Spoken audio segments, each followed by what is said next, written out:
This is Living Power with Dan Hurst. And John chapter 7, and we get into 7, and I want to read several verses, and I want you to get the feeling of what's going on. I'm not going to read the entire chapter here, but look at these verses, starting with verse 11. The Jews were looking for him at the feast. They're at the Feast of Tabernacles. We'll mention that. We'll talk a little bit about that, explain what that is in just a moment. But they were at the feast, and they were saying, "Where is he?" And there was much muttering about him among the people, while some said, "He's a good man," others said, "No, he's leading the people astray."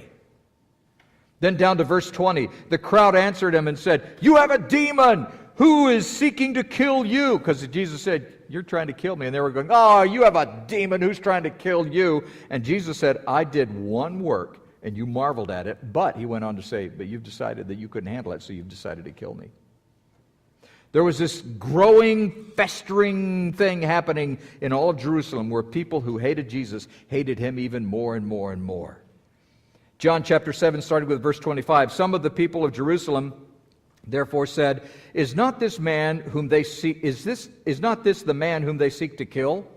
Obviously, everybody knew it. Somebody's trying to kill somebody here. And here he is speaking openly, and they say nothing to him. Can it be that the authorities really know that this is the Christ? Now, there's an interesting question here, because what they were saying was, do the spiritual authorities, the Pharisees and the Sadducees, do they know that this really is the Christ, and they're refusing to follow him? They were condemning the Pharisees. They were saying, if you know that this is the Christ, you refuse to follow him, what does that say about you? And so the people were saying, come on, who is this guy? Do you believe who he is, or do you not? Are you rejecting him? What is it? Why is it that he's doing these things and you want to kill him, but when he's out here in public, you don't do anything about it? Maybe it is that you know that he is the Christ, that he is who he says he is.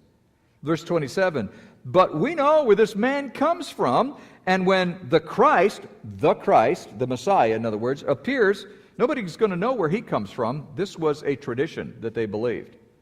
They believe the Bible teaches, where the Messiah would come from. It's very clear in the Old Testament where the Messiah would come from. But they believed that when the Messiah would come, that he would just show up and nobody would know who he was. By the way, one of the reasons why it's going to be so easy for the Antichrist to deceive the Jews and to deceive the world, because they believe that he'll just magically appear out of nowhere, and nobody will be able to really determine where he came from and who he is and what he's all about and all of that stuff. And so they said, that's who the Messiah is going to be, and we know where this guy came from, so he can't possibly be the Messiah. Verse 31 says, yet many of the people believed in him. They said, when the Christ appears, he'll do more signs. Will he do more signs than this man has done? In other words, doesn't he prove who he is by the signs, the things that he's done? I mean, when the Messiah appears, what more could he do to prove who he is? Here he is proving who he is what they were saying. So they were believing him. Verse 32 says, the Pharisees heard the crowd muttering these things about him, and the chief priests and Pharisees sent officers to arrest him. Now, Jesus is well into his ministry. And this particular event happened around the second week of October. It was the Feast of the Tabernacles. The Feast of the Tabernacles is a joyful feast that was a time of celebration and thanksgiving. It was one of the 3 annual feasts that required attendance by the Jewish men. So everybody, all the Jewish men were in Jerusalem at the time. It was really packed, crowded. And this feast was an important feast because of what it celebrated. We'll mention it in just a minute. But in these first 36 verses of chapter 7, we get some insight into the impact that Jesus' ministry was making. This feast, which was such an important, special feast to the Jews, was overridden by the question about who is Jesus? What's going on here?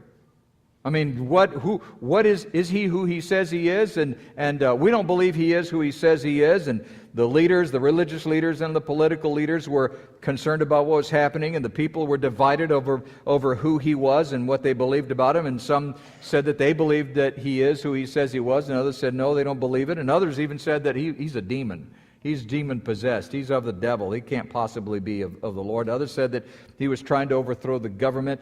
And all of them believed that the Messiah would come to change the world. And so if some of them who questioned this said, well, is he trying to change our world? Is he here to change everything? Is he going to destroy our way of life? Is he going to upset the status quo? And people were afraid of him. They were certainly afraid of the impact that he was making.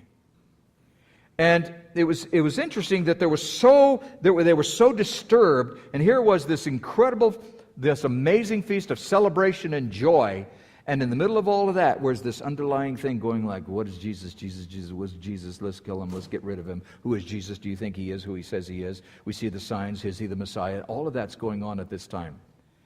Jesus once made an interesting statement about himself. It's in Matthew. It's the only place it's recorded. In Matthew chapter 10, verse 34, this is what Jesus says, "Do not think that I've come to bring peace to the earth. I have not come to bring peace, but a sword.